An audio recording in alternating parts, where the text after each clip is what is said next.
What is up, you guys? Welcome to another fun episode of The Body Knows. If you're here already and looking at me, or not at me, I'm in the darkness. But as you can see, I'm doing things a little different. I am sharing my screen with you guys instead of just speaking to you or going live like I do on my Substack on Fridays. We do tarot and tapping. Oh, and by the way, guys, I'm Hannah. I'm Hannah. Hi. Nice to meet you for those of you who are new here. I'm a certified master EFT practitioner. It is my absolute obsession and passion. Obsession and passion. Yeah, I said that right. But I also wanted to take you guys kind of into the mechanics of why I think the way I think and how I look at things. And as you can see, I've already got some notes on my page here, and I'm probably going to scribble some more as we go along. But I really wanted to talk about the concept of abundance with you guys today because I feel like it's I mean, yeah, it's kind of like a loaded word, but I feel like it's something that the vast majority of us are wanting to improve in our lives, our sense of abundance. And that can look like anything, really. It can look like an overflow or, just maybe enough, a balanced state in our relationships, getting as much as you're giving or being able to give as much as you want to, whereas that might be challenging for you. It could be a thing about money. For me, it's been about money a lot of the time. And I'm going to share a little bit about that. I'm going to share a little bit about the scarcity mindset I've kind of struggled through and have navigated since, I want to say, pre-birth, in utero, baby, in utero. In utero, we were lacking with mama. Bless her soul. And I hope she's off to learning from her lessons and making better choices. But we don't need to go all into that rabbit hole right this moment. But I learned from a very young age that scarcity is the way. Scarcity is all there is, my friends. That's what I was taught. And you got to be lucky if you get enough, right? It's kind of bleak. It's kind of bleak and heavy. And I don't know about you, but whenever I say that, like whenever I think that thought, my body, it like kind of it kind of buckles in on itself a little bit. And it's just kind of like the somatics are like telling me, oh, I don't like this. I don't like this idea. This doesn't feel good, which is feedback. That is feedback from your nervous system communicating with you, saying, hey, that chemical concoction that you just unleashed upon me with that thought did not feel good, which means that does not resonate with me. That is not my truth. So, okay, if you found me, either you've been listening to me or maybe you just found me, you more than likely, I'm not saying you do, but you more than likely vibe with some Abraham Hicks and some Dr. Joe Dispenza, some Neville Goddard type stuff, maybe some others out there, Wayne Dyer. I mean, so, okay, I've, over the past 10 years of me learning, learning through failing epically over and over again. And more than that, just truly like intellectually learning about this stuff, about how the mind works, about how the nervous system works. I've learned that Abraham Hicks, they're saying essentially in a way more woo-woo way, we can call it woo-woo, I guess, spiritual, like a more spiritual, lofty way, but also in a very direct way. They kind of just get right to it, right to the heart of it. It's just when you first come into Abraham Hicks' work, it can feel a little like startling because because you're usually coming from like one extreme and going into that extreme, right? If you know what I mean, you know what I mean. But Abraham Hicks is more of like a lofty, like to the point kind of thing. And then you've got Neville Goddard, who takes more of a spiritual approach, a more of a religious approach to his teachings. And then you've got Dr. Joe Dispenza taking the scientific approach, which is my favorite. It is my favorite. In fact, I couldn't truly appreciate Abraham's work or Neville's work until I immersed myself in Joe's work, because that just like gave me the foundational understanding as to why what Abraham's teaching and what Neville was teaching are fucking truth. Okay. They're all saying the same thing essentially, just in different ways. And so I've just been kind of like taking all the pieces from all these different places that resonate and that make sense and blah, blah, blah, and like studying, being curious, deep diving. And I've essentially, I think, achieved enough embodiment with it to where I have a pretty solid understanding and I can really just trust that there is a through line here. Okay. And I think a lot of us are actually figuring that out. There's a through line with all of this. And so what I want to talk to you guys about, and I decided to share my screen with you because I found myself doing this in my notebook, like kind of writing this stuff down in my notebook as I was processing and speaking to my little lack voice, the little voice in my head that likes to latch on for dear life. The one who says there's never enough, there's never gonna be enough. Oh gosh, I've been left behind with nothing. You know, that little scared little love bug in my body. I decided to answer her question directly. And I was doing it in my notes and I was like, you know what, this would be way more fun if I just like it took my friends on my podcast and on my Substack through this little mental process with me. So let's play, you guys. Let's scribble on the iPad. Let's ask some hard questions, some fun questions to me. Maybe hard for you. I don't know. And yeah, let's see what comes out of this. And let's see what we can learn together. And, you know, I want to say I've been through this process so many fucking times now, but I always show up to it with the beginner's mindset because I feel like I always just root deeper and deeper and deeper until like next thing you know, I'm just spitting off shit. You know, I'm just spitting out wisdom over here. And I feel like that's a big part of the journey, the learning journey. And so, yeah, I just want to share my wisdom with you guys today, my process, and also teaching you guys or like sharing this with you. I know it's helping me learn it even more. So really, this is a totally selfish exercise, and I love you for being here with me. And I hope you take notes or, you know, write down anything that resonates or maybe anything that piques your curiosity and you want to go a little deeper into on your own. But okay, so I'm asking the question today, where is my abundance? And as you guys can see, I've already got some notes here because I feel like that's the question that my little inner self is asking all the fucking time. And you know, abundance itself is such like a loaded word when we think about the word abundance. Like it can mean anything. It just means to have plenty of something, right? Or even an overflow. And for me, money was never plentiful. Plentiful? Yeah, plentiful growing up. And even in times where we probably did have more than what my child mind can interpret, everybody was still stressed and unhappy and just like, we're not happy if we have money. We're not happy if we don't have money. We're only happy if we have a lot of money, but then we spend it really fast. So we're back to not having any money. You know what I mean? Like a fucking like psychotic loop. Like, what are we doing here? What are we doing? You know? No judgment. No judgment. Just calling it like it is. But abundance can also be in pertaining to relationships, you know? Like is there plenty of respect, mutual respect in my relationships? Is there plenty of reciprocation? Is there plenty of recognition, acknowledgement, appreciation? Like, or do I feel like these things are lacking? So I feel like abundance is pretty foundational to our understanding of life, to our interpretation of life, to how we navigate. And so, yeah, let's look at it. And you can think of abundance in whatever you feel like you're lacking abundance in. Okay, you can look at it through that lens. Me, I'm looking at it through money. But let's look at these notes that I have here, okay? Because like immediately I was like, I'm gonna forget this if I don't write this down. So that's why these are already here. But this is how my mind works, okay, guys? Let's look at the actual structure of the sentence here, or the question. Where is my abundance? Okay. So we're gonna scooch away from that one for a second. The first thing I noticed after I wrote this sentence down, and I was like, oh, I already got a little moment here. Where is? Okay, just go with me for a second. That little entry to the question, where is? Okay, who is asking, where is my abundance? Who the fuck is asking that question? Have you ever stopped when you're thinking, where is something? And don't get me wrong, I know how easy it is. I battle this every day. I know how easy it is to look at your surroundings and to be like, lady, my bank account is showing this many dollars. Like, that's not plenty. That's not plentiful.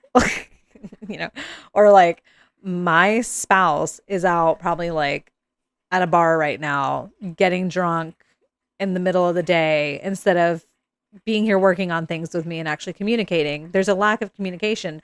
Our communication is not plentiful. So I'm asking, where is my abundance? Because I don't fucking see it.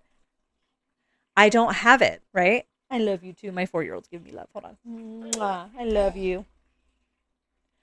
Hey, if you let me focus on this, I'll give you ice cream later. Oh, she just gave me a dirty look over ice cream. Poor thing. She's just bored out of her mind while mommy's working. I want ice cream in a second. Okay, well let me finish this and then you can have ice cream. And after I'm done, Okay.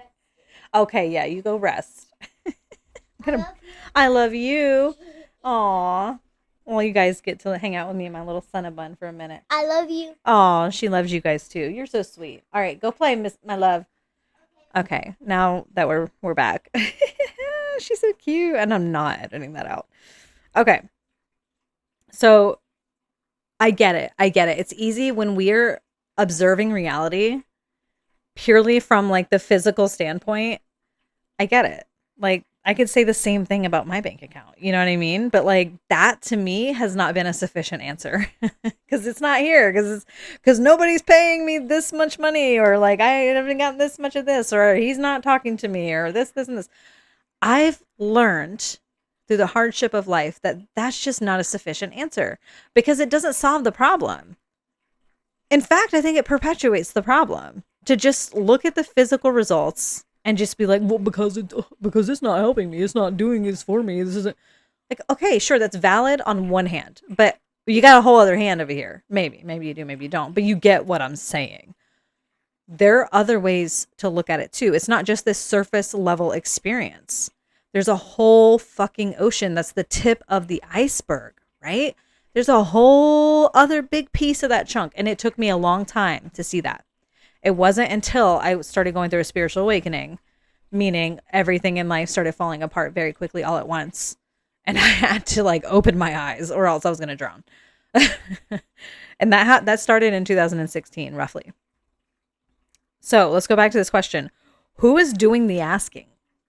Like, really, stop and really ask yourself, what perspective am I asking this question from?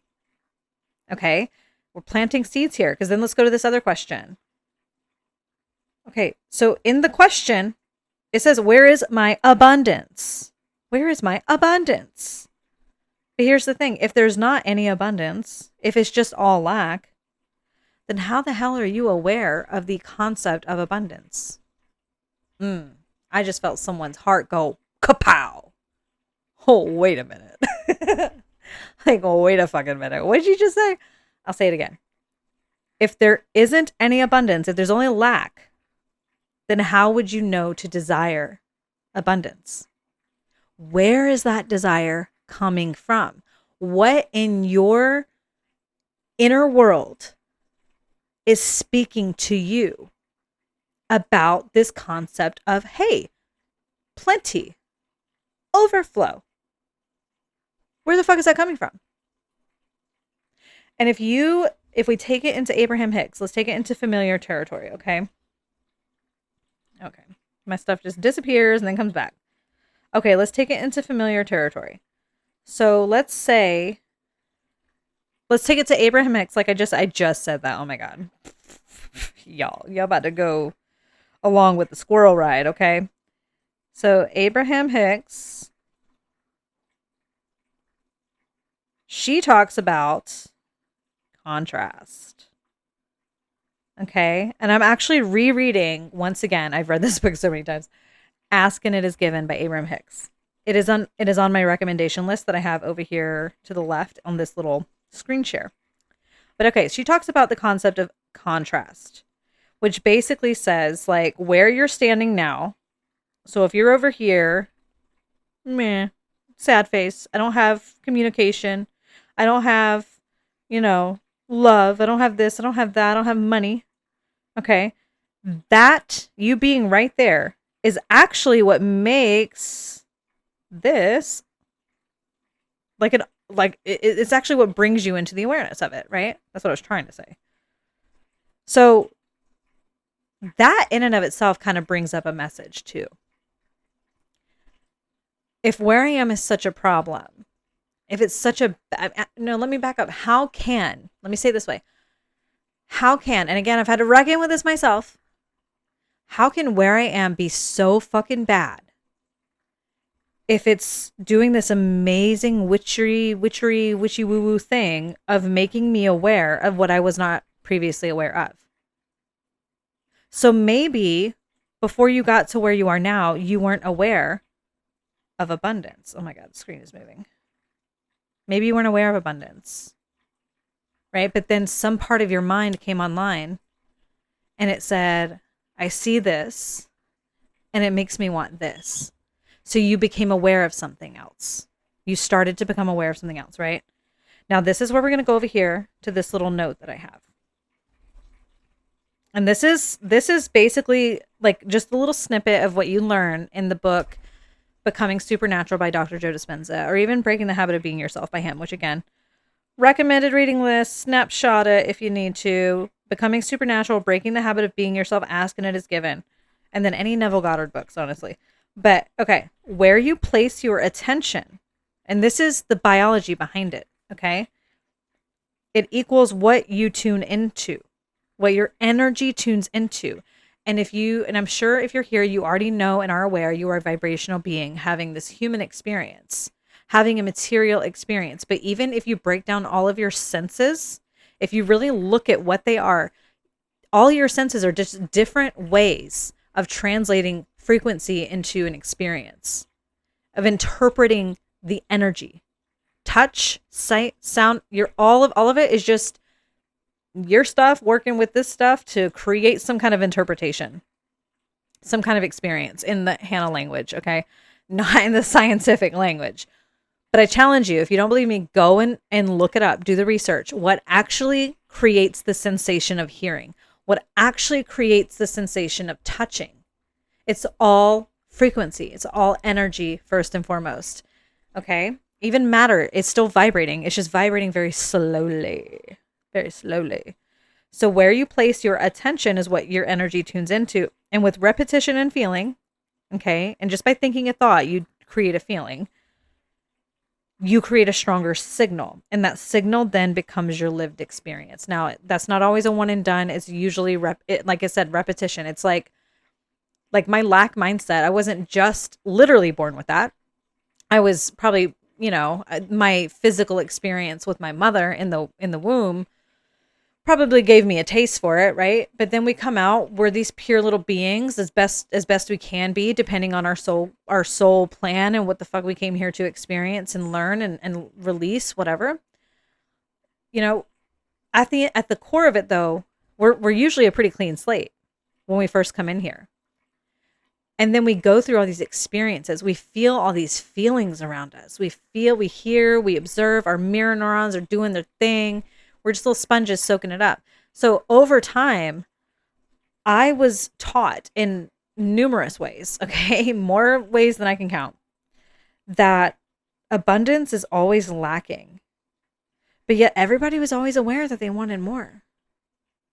They were aware of wanting more, but they weren't aware of having more. And that's a key distinction, okay? Because there's nothing wrong with this question, where is my abundance? We don't need to judge anything here. We just need to look at it with fresh eyes. Like, okay, what am I really saying? When I say, where is my abundance? What am I focusing on? What am I actually focusing on? Oh, I'm focusing on the absence of that abundance, right? I'm focusing on the absence. I'm over here. Where's my thing? I'm over here. I'm focusing here. I'm saying I am here. I am here, but I want to be over there. Because when I'm over there, then I'll feel like this, right? It seems logical. But it's really not. If you really when you truly, oh, I dropped my fucking pen. When you truly start to understand how your perception is kind of created and how your brain actually filters and it filters everything based on your beliefs, and beliefs, they're just habitual thoughts. Let's just write this down for you guys. A belief, I wrote that so weird, is just a practiced thought, an emotion, because there's not really one without the other.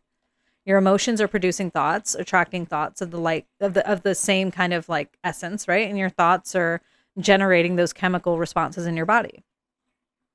So your belief is just a practice, thought, and emotion, but that belief filters everything. Those beliefs filter everything that you can perceive of in your sight, in your hearing, and all of it, which is what creates this sense of separation, of distance, right?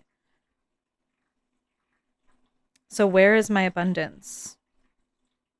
Well, in that question, I'm saying there is no abundance, right? I'm putting my attention, I'm putting my focus on there is no abundance. I'm assuming and telling myself a story, right? Practicing thoughts, which are just vibrational patterns. I'm practicing and rehearsing a thought in my imagination when I'm thinking this about me not having enough. So, what do we say there? Where you place your attention, what you tune into with repetition and feeling creates a strong signal, and that signal translates into your lived experience. And in brain terms, that means that your brain filters the types of opportunities you see, the types of like, okay, and I see the difference in this, you guys. When I practice a certain kind of thought, like if I say, I heard this from a YouTuber, I can't remember her name, but she suggested, think identity based thoughts, not just I am wealthy, I have so much abundance. No, she suggested another way. She said, try on, I am the type of person who, and then really get into the nooks and crannies of that identity. So I was playing with this. I am the type of person who feels really safe with my money.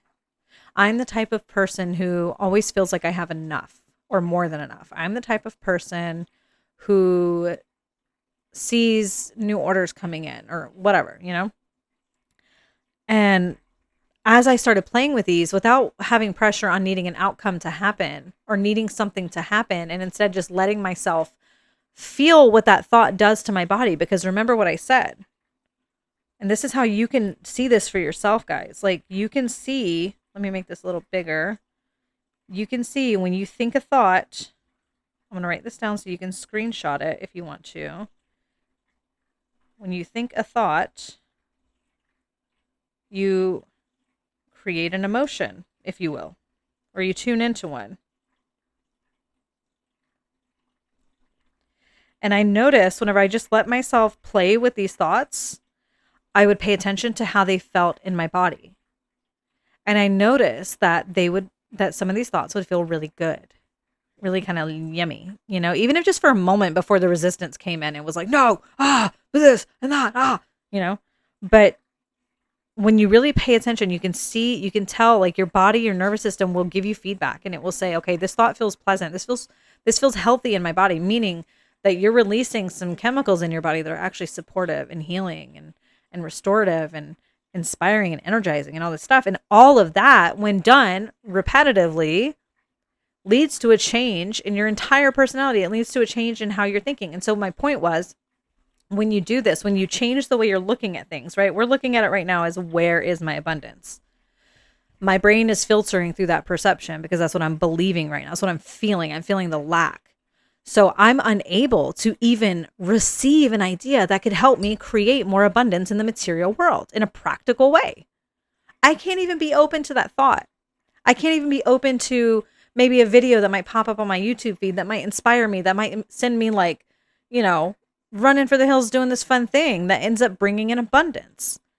I wouldn't even be able to tell, or I wouldn't be able to open up to this thing that interests me, that makes me feel whole inside, or helps me understand myself, or understand why I'm attracting the people I'm attracting, whatever. I can't even see it all the way because I'm so focused on not having it. And I just want to insert this too here, guys. It's okay if you feel that way sometimes. I'm talking dominant. I'm talking dominant energy. Dominant focus. And I've been spending a lot of time training my mind to dominantly focus on abundance instead of focusing on lack. Because that was the habit I was born into, and that was the habit that was conditioned into me over and over again. So it's really important and helpful whenever you're feeling confused and you're feeling like you just like you're stuck in one frame of mind, it helps to get curious about, sorry, I get distracted, about the way that you're phrasing things and the way that you're wording things, because that's where your identity is kind of hidden. That's where it kind of sneaks through. So going back to who is asking, what perspective am I asking from? I'm asking from the lack perspective. I'm asking from the version of me that doesn't believe there's enough. And that's when it stops being your job's fault. It stops being the external world's fault. And that's important. Okay, that's so important, because as long as you're blaming something outside of you for how you feel and the circumstances that you find yourself in, it's okay to understand that there's context to how you got here and that a lot of it was not all on you. But at this moment in time, as you are, wherever you are in your life, as you're rebuilding your self-concept in your life, you can't, if you're blaming the external world, you're basically saying, here's my power. I'm using it anyway, but I'm going to use it in a way that makes me feel powerless. And it makes you look like the big bad, the big powerful. So when you look at your own perspective and you look at how you're asking that question, and you're honest with yourself and you say, oh, I'm looking at it from a lack-based perspective. I'm looking at it because I'm defining this experience as lacking. That's who's here. That's who's sitting in my seat right now, is the me who's looking at reality as if it is lacking. And that's something you can work with, because you can't control, the company you might work for and how much they pay. You can't fully control that. You can't really control how your spouse or your partner or whomever decides to respond to you or how they decide to act. You can't control that, but you can control, at least with practice, consistent practice, you can control how you're responding to the moment. And that changes the trajectory of your life. It changes your self-concept in the fucking moment. And also tapping. This is where a lot of tapping is really helpful, because as you're being honest with yourself and you're doing this reflective work and you're looking at your lack and you're being like, okay, well, where am I perpetuating that in a sense? Because I'm focusing on it. I'm placing my attention on the lack instead of the abundance. I'm refusing to see. And I know you think I just can't see it because it's not there. No, you're refusing to recognize whatever abundance might be in front of you right now. And we're also collectively agreeing and saying, abundance, okay, we're aware that we want it. We're aware that it's out there, but just not for me. Which that just means we have pinched ourselves off from the experience of abundance. Why? Because we are not maintaining our attention. We're not working with our attention. We're just moving in default. Okay, you have your default mode. My default mode is scarcity all the way and around town. Scarcity. Like, my God. If I don't do something about that, I can chase every job I want. I can go get every degree I want. I can do whatever I want. I can get all the money I want. Guess what? I'm always going to end up back in a place where I'm struggling. Why? Because that's the identity that I grew into. That's the only identity I knew, is struggle. And I've experienced it time and time again. And this is where you can really look at your life experiences and let them teach you. Don't shame yourself for it. Shame just perpetuates the problem. You need to take your attention off the problem entirely and start seeing it as, oh, this is all guiding me. It's all showing me something about myself so I can take more conscious control of my experience. And that brings us into a little bit more of like, it's a little bit bigger, I think, to wrap our heads around. And this is where I'm actually integrating myself. If it's not there, if abundance isn't there, right? Because we don't have it, then how would we know to desire it? How would we be aware of it? We've talked about the contrast, like where we are helps us become aware of where we want to be, right? But let's go back to Dr. Joe Dispenza and a little loose quantum mechanics. We have learned scientifically, for those of you who need that, like myself, we have learned on so many levels that every possibility, every thought, and Abraham Hicks says this too, every thought already exists. We're never actually just creating something from nothing. It seems that way from our material experience, but really we're just tuning into something So again, back to this little quote, where you place your attention is what you tune into. So think of it like, I actually get this vision sometimes of like this black infinite energy, like this just black space, like literally space itself. Okay, let's do that. Imagine a starry night sky and you see all the little stars twinkling in the sky. Imagine that those little stars represent different thoughts, different ideas, different life experiences, okay? Different states of being, different identities. And there's like, in all those little dots, they're not just suspended in midair, they're like connected on this web. And that black space is the connector. It's the thing that connects all these things together and holds them in place and gives them a space from which to actually take form, to express itself through form. That space exists with or without form, but form cannot exist without that space, that quantum space, that quantum like vortex or whatever you want to call it. Because Abraham Hicks calls it the vortex. Some people call it the void, like whatever name some people call it God, whatever fucking name you want to give it. It's all the same shit.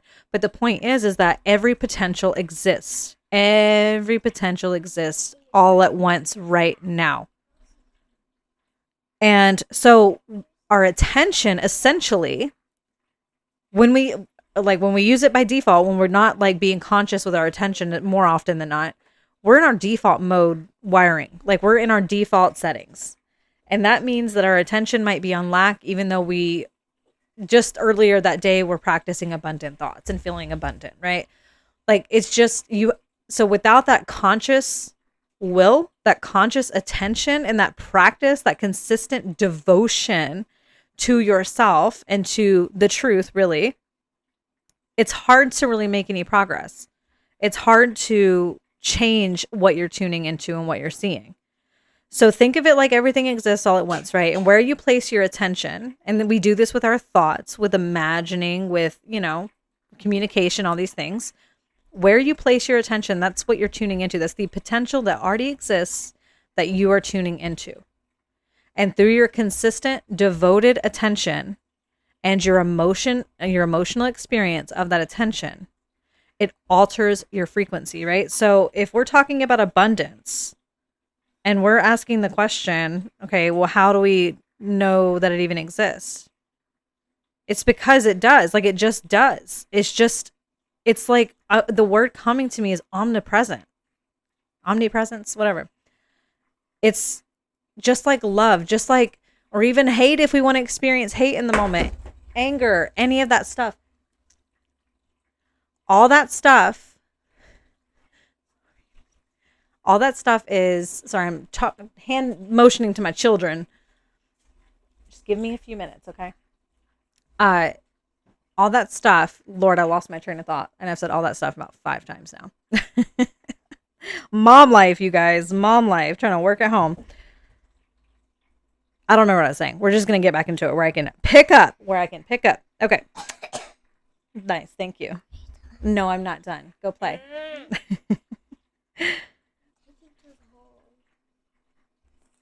Okay. So can y'all hear my frazzleness? Can you feel the frazzle? I feel the frazzle. Good Lord. Oh, I also yap like way longer than I intend to. But okay. So we're just going to pick up where I fucking can pick up, where I can mentally take myself. Okay. So everything already exists all at once, right? That's why I said that. There we go. Come on, Hannah, come back. The abundance that we want, it already exists. It's already there, available. Even think of it like, where'd my little pen go? Think of it like a stream or like a current. And I'm trying to zoom in and we can't, but okay. Think of it like a river, okay? A river. And there's a river for everything that we want to experience. There's a consistent, endless, omnipresent stream for whatever we want to experience, okay? And our focus is what helps us tune into, therefore feel it, right? Therefore attract experiences or awareness, thoughts, ideas. And it usually starts out that small, like new thoughts coming in. I experienced that. That's what I was trying to say earlier. Whenever I was practicing these new identity-based thoughts, I would automatically, like within the days to pass, as long as I keep practicing, I would receive a random thought that just, it seemed random, but really I was tapped into the stream of that identity. Okay. I was tapped into that emotion, which generated or plugged me into the thoughts that match that state. And those thoughts, when persisted in, will become a material fact. That's probably a Neville Goddard quote, I'm pretty sure. But okay.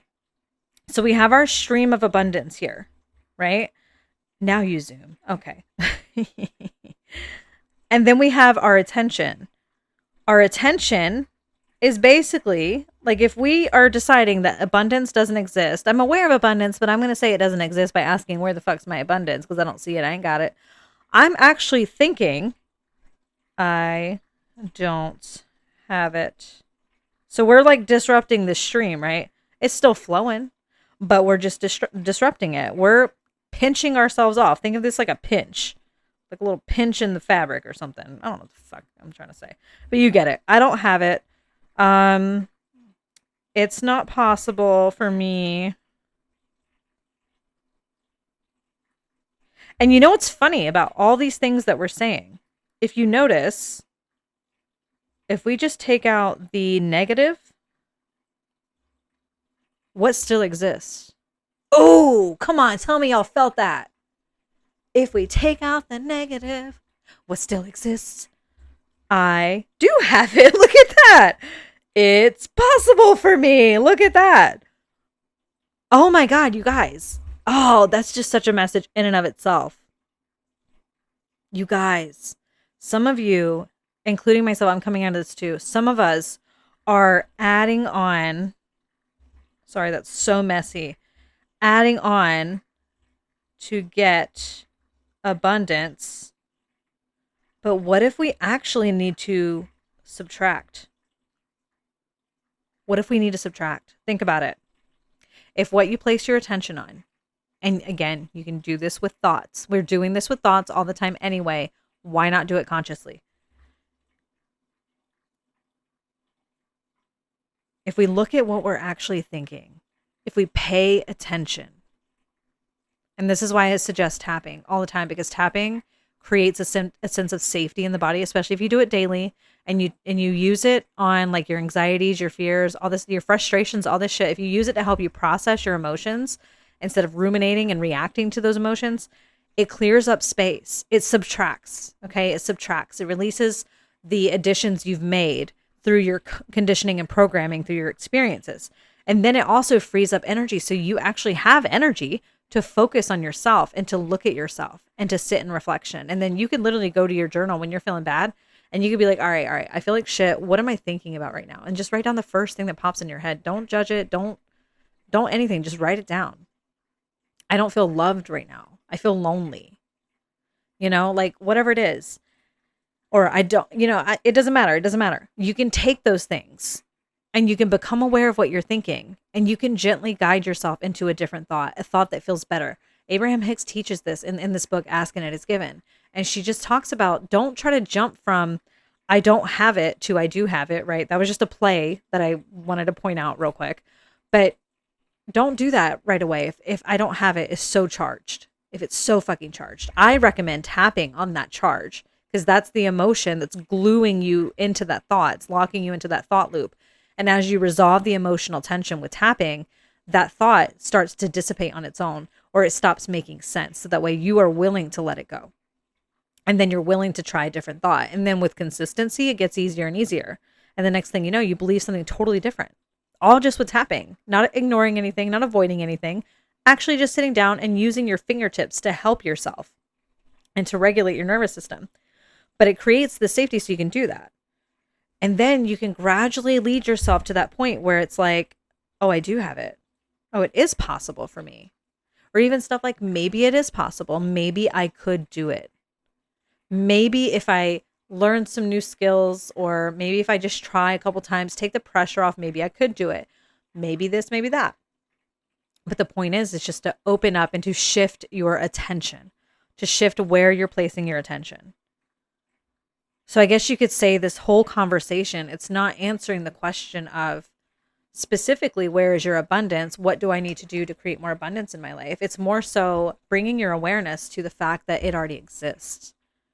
The abundance already exists, and you're aware of it because it exists, but you're not experiencing it first in feeling and thought, then eventually in lived experience. You're not experiencing that because you're spending a lot more of your attention and your energy on this little frowny face over here. Okay? So I don't want you to judge yourself if that's where you are. I'm not judging myself. I used to, but I'm not anymore. Now I just tap on it. I literally just tap on it. So this is an invitation for you. Maybe, pick a point in this conversation, because I know we've kind of talked about a lot of pieces here. Pick a point that really spoke to you. Be that, oh, it already exists. Okay. I want to believe that it stirred something in me. So maybe just go into contemplation about that. Just tossing that idea around in your head with the pen in your hand and fingers ready to tap if need be. And when you think about it and a thought comes in and it's like, but remember this thing that happened, and you remember how they said this and that happened and this is why we feel this way. And then you get sucked into that feeling, right? That's the moment when you tap. And it's as simple as this. I'll give you like a little starting point. You tap on your karate chop point, and I'll have the diagram linked in this episode or on my Substack in this episode. But you tap on the karate chop point and you say, even though I feel whatever you're feeling, whatever the emotion is, be specific and be vulnerable. Even though I feel this way about this situation that happened this time, whatever. Get all the details you can, all the details that feel important to you.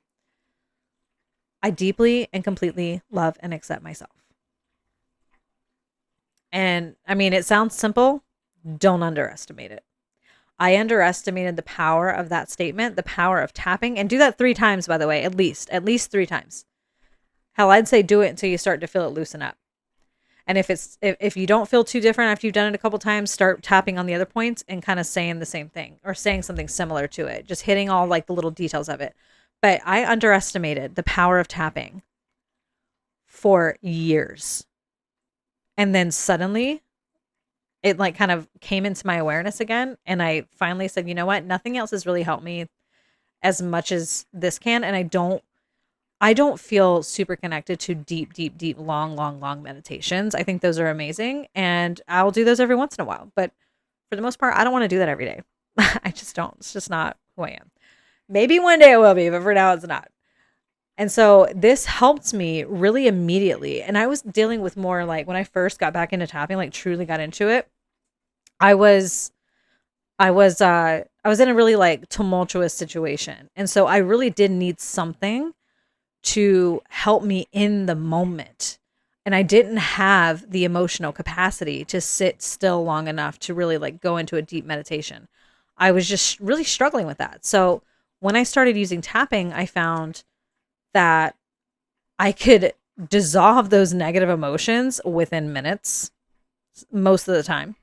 Okay. Or at least get to the point where I felt safe and calm again so I could think clearly, because I would get stuck in the loop and I would get stuck in reaction mode, and I didn't really know how to stop doing that. It took me a long time to stop doing that. And tapping is where that really changed for me. Tapping is where I finally was able to get back in the driver's seat. And that looked like this in practicality, in like a mundane situation that looked like, oh, somebody's screaming at me. This guy's screaming at me. He's screaming in my face. He's saying horrible things to me, saying all the things that make me feel like shit about myself. That looked like me realizing that I was starting to fight, right? And then, and this was a past situation, but this is where it came to me. This is where I really like broke free, honestly, in that toxic situation. And so I'd retreat from the moment and I would go lock myself away in my bedroom. And it didn't matter if he was banging on my door, trying to keep the fight going. It didn't matter. I ignored him, tuned him out, and I tapped. And I fucking tapped and tapped and tapped. I cried. I shook. I said all the things I was angry about. While I was tapping, I vented, essentially. And I would always end up in this sort of like acceptance of the situation. And then as I would keep going, I would end up feeling safe. I would end up feeling more balanced. I would end up feeling like this is going to take care of itself. So I was trusting the situation. I was trusting that it was happening for me, not to me. I was able to realize that this was actually helping me. This pressure was creating a fucking diamond. And it truly did, you guys. It truly did. Because the way I think today, I would not have been able to get here at this rate as fast as I did if it wasn't for that pressurized situation that I found myself in. That's just me, though. That's just me. And I don't wish that on anybody. I don't say stay. And I ended up having to, excuse me, I ended up having to leave the situation, which the tapping helped me come to the conclusion that I needed to leave, right? It gave me that sense of like strength, whereas my mind was just like twisting it all up. It was like, well, no, this won't work. This won't work. This won't work. But literally all the tapping I did, it cut through the noise eventually. And I saw the clear path through. And I was like, all right, this is what I'm going to do. And I felt totally chill about it. I felt safe. Everything moved fast. And a lot of the times when those situations would be explosive, like things would take care of themselves. I wouldn't have to like abandon myself to be okay. I really didn't have to do that anymore because I took care of myself instead. And I took it as something that was helping me instead of something that was trying to hurt me. And again, that's just another note on perspective. Everything, there's an opportunity in everything if you're willing to see it. And I say that coming from someone who could not see opportunities. I had to turn the shit into the gold. I literally had to. Otherwise, I would have just still been a miserable, like, negative Nancy. I just would have been. And now I'm like so against bullshit negativity, at least habitual negativity. Like we all have our moments, but I'm so against it because it's like, it just doesn't do any good for us. It really doesn't. And it takes our energy and it tunes us into impossibility. Like if I believe something's impossible, my brain is going to filter out my perception so that way I prove to myself that it's impossible. So where is my abundance? It's on the other side of me doing the uncomfortable thing and seeing that it's already there and taking that leap of faith. This is like, I'm seeing the Fool card in my mind, but we're not jumping blind, y'all. We're jumping from this like deep intelligence that our body holds. And this is why I recently changed my podcast, my brand, everything. I changed it from the Tapping Club to the Body Knows because I realized that's just, it came to me. I prayed on it and I was like, I feel a change coming. What is it? And then it hit me. I was like, I know. And you know what? I used my mind to do that, you guys. I said, I know the name of my podcast. I know what it's supposed to be. I know what this is supposed to be now. Did I have the conscious answer at that moment? No, I did not. It wasn't until the next day that I sat down and revisited. And at first I was like, I don't know. And then I said, no, perception, baby. I do know. Tune in. I do know. And I trust that it's going to come. And then literally within minutes that day, I came to it and I felt it in my body. And I was like, oh, that's it. That's the fucking one. That's the change I was feeling coming. And it's about learning to work with our bodies and work with like our entire system because there's so much intelligence inside of you. And if you just learn to work your mind a little bit, you can access it. I've been trying to get my daughter to understand this, but planting seeds. So what we've learned today, let's summarize here a little bit. We've learned that abundance is omnipresent, just like, anger and all this stuff is. These are just streams of consciousness around us that we can tune into. And our attention, our habitual, you hear me? Habitual attention is what tunes us into a stream consistently. And then when we tune into that stream consistently, we start to experience, we receive thoughts that match that stream. We start to receive ideas. We start to notice things in our material world. Even people around us start to change too. I've witnessed that as well. I can see people around me and it's just because I'm more focused. I'm more tuned into it. And I also tune into that experience with them. So if I'm feeling real lackey and bitchy, I have noticed it. Some people around me be real bitchy and angry. And I'm like, did I do something wrong? It's like, no, you didn't do anything wrong. Maybe you did, maybe not. But the bottom line is you're just hyper focused on this state because you're tapped into it, because your attention within is on something unpleasant. You're disconnected from your truth, from your ease, from your safety. And therefore you are observing that lack of ease and lack of safety in those around you. Whereas when I'm just like bouncing, buoyant, high vibing, just like I'm abundant, y'all, I'm good. And I'm practicing those thoughts consciously, even though I don't have a physical proof of it. I don't have the dollar signs or this or that. I can't help but notice more beautiful things. The sun seems brighter and more beautiful and not like the blinding way.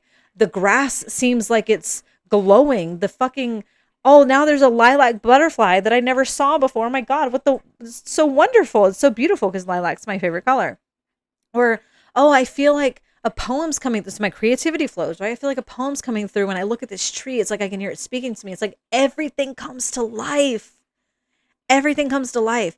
The warmth doesn't feel too hot, it feels nourishing, or the cool feels crisp and refreshing. And it's like everything just shifts when I focus in that way. And then it's like I can see somebody who looks a little negative, who maybe isn't in the best mood, but when I interact with them and I'm standing in that energy, it's like they match it to some degree. To some degree, or at the very least they don't take their shit out on me, which used to be a problem for me. And so I've been experimenting with this for a long time and really observing the feedback, creating this feedback loop with this stuff. And the only thing that we really got to have is we got to have safety in our bodies to be able to do that, to be able to tune into the thought consciously, to pick a thought consciously. And you can start as small as you want. I've started with little tiny little baby seeds of the big things that I've wanted to experience in my life. And I have witnessed it. I have witnessed because they have a lower level of resistance, right? I can't just go out here. Still to this day, it's challenging for me sometimes to say I am experiencing massive wealth. I'm receiving massive amounts of wealth. That's still hard for me. 333 on my clock and my right ear just started ringing. Oh, whoa. That's still challenging for me sometimes. I have to tap through some resistance for that sometimes. But it's getting easier. It's getting easier. But when I start with like little tiny little pieces, little offerings to myself, like maybe I'm the type of person who feels okay with my money. Maybe I'm the type of person who has enough for that big bill, whatever it is. Little tiny things. I literally was doing that with a bill. And I just talked about this in another episode. I was just doing that with a big tax bill that I had coming up because at the time, I wasn't going to have enough money. Oh, but lo and behold, guess what? I said the thoughts. I thought the thoughts. I thought the fucking thoughts, y'all. And guess what happened? My body naturally carried me to the point where nothing drastic changed even. I mean, some things happened. Some more money came in different ways and supportive ways. But more than that, I ended up fucking having more than enough money.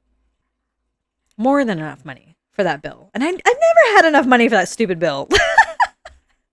No, not a stupid bill. I'm grateful for that bill because it gave me an opportunity to stretch my sense of abundance, to stretch into more. And that's what this really is. So you getting more money or getting more affection or getting more this or more that, it might take hard choices. There might be hard choices you have to make to close that gap. But if you start with these tiny little thought seeds and you practice with conscious attention and you really become aware and you make this a daily thing. I live by this shit, you guys. I live by it. Your body will literally show you the way, and you don't even have to think about it all that much. I mean, besides where you're planting the seeds, you don't have to figure it out. I just did a Knight of Swords reading on tarot and tapping Fridays, and it's on my Substack on The Body Knows. Or it's actually, like, if you look it up, it's The Body Knows the Truth, because The Body Knows was taken. So The Body Knows the Truth.substack.com. It's on there. It's a Knight of Swords reading. And it was talking about people, some of us who are just feeling like, I got to figure this out now. This sense of urgency and like this like survival energy that comes along with it. It's just not, that's not helpful, because what are we doing? We're focusing on the lack. We're focusing on not having it. We're focusing on, oh, something bad's going to happen if I don't. We're using our attention to tune into a stream that we don't even want to experience. And there's so many layers to that. There's so many subconscious layers to that what we can get into. I'd invite you into a private session to go deeper into why. Maybe if you feel like you just can't stop, can't put it down, come do a tapping session with me. We're going to put that shit down. We're going to put that fucking story down, okay? Like, you were a couple tapping sessions away from that being a non-issue. Legit, okay? But all right, to summarize, I know I said I was going to summarize and I started ranting again. Okay, abundance is already present. You just have to tune into it by being more conscious with your attention placement, right? A belief is just a practice, thought, and emotion. So if you want to believe something, it's not impossible for you to believe it. It just feels impossible because your nervous system is protecting you from it because you're more comfortable with this current perspective. That's how the nervous system works. Safety is familiarity. That means we can be familiar with shitty things, which is actually hinting to what we were just talking about with why we struggle to change. Okay. And tapping is what helps break that connection. It helps break that hold that your body has on these emotions by resolving the tension, the emotional tension. Um, and getting more abundance in any capacity is not about adding on. It's about subtracting. It is about subtracting things that we're saying, the nots, the I do not have. It is not possible for me. It is not, because like you got to look at it like this. Like I pointed out in this sentence here. We're aware of the abundance. Just by asking the question, we're aware that there's abundance. But we're looking at it through this lens. Oh my Lord. We're looking at it through this lens of it's not here. So think about that the next time you feel like something's lacking. Oh, maybe it is here. Maybe it's just invisible. I say this all the time. It's here. It's just invisible.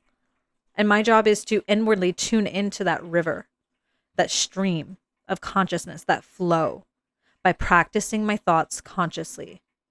Or at the very least, dropping into my body and resolving the emotions that arise with these thoughts. You don't even have to mess with the thoughts all the time if you don't want to. That can be very like effortless, to be honest.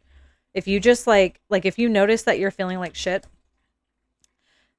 and you have a story in your head, you can drop into your body, drop into the sensations, start tapping on that sensation. You can focus on the sensation alone. You can completely ignore that story. I've done this so many times.